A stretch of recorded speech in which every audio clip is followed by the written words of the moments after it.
Welcome back to another Mappedin guide series. Today we're zoning in on points of interest. Learn how to customize, manage, and showcase them to elevate your user experiences on your digital maps. Points of interest, or POIs, are specific locations on your map that you want to highlight. They can range from food courts to parking, making them essential for navigation and discovery. Let's jump in.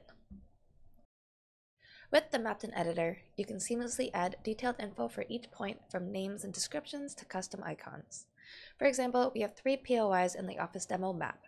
2 of them are on the first floor. This one here is the water cooler. Add a description, refill your water. We also have 1 more on the second floor. I mentioned floors because in today's demo, we will filter for all the POIs that only live on the first floor. So now to the fun part. Let's get them displayed on our map. I'm using our office demo map, which you can access from the trial maps page. Before we dive in, let's look at the properties of point of interest. So POIs have a coordinate, description, floor, images, and name. Cool. Now let's dive into the editor. Currently we display our map, so let's take a quick look. And as you can see, we have our basic office map rendered. So first we're going to grab our POIs. We'll do this via mapdata.getByType. Points of interest. Cool, so let's see what we get in our console. And as you can see, we have the 3 points of interest as expected.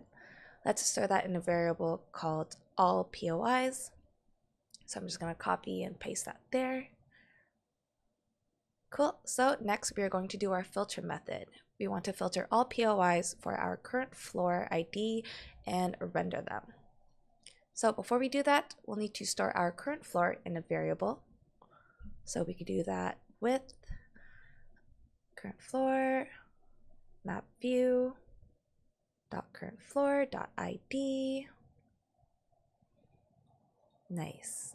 Now let's iterate through all our POIs.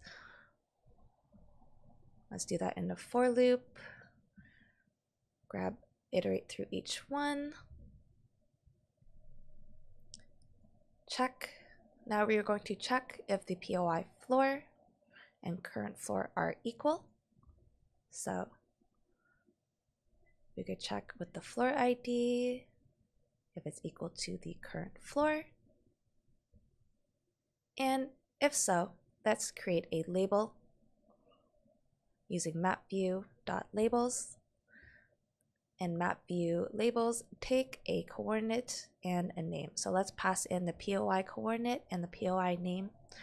We'll give that a save, and let's go back to our map.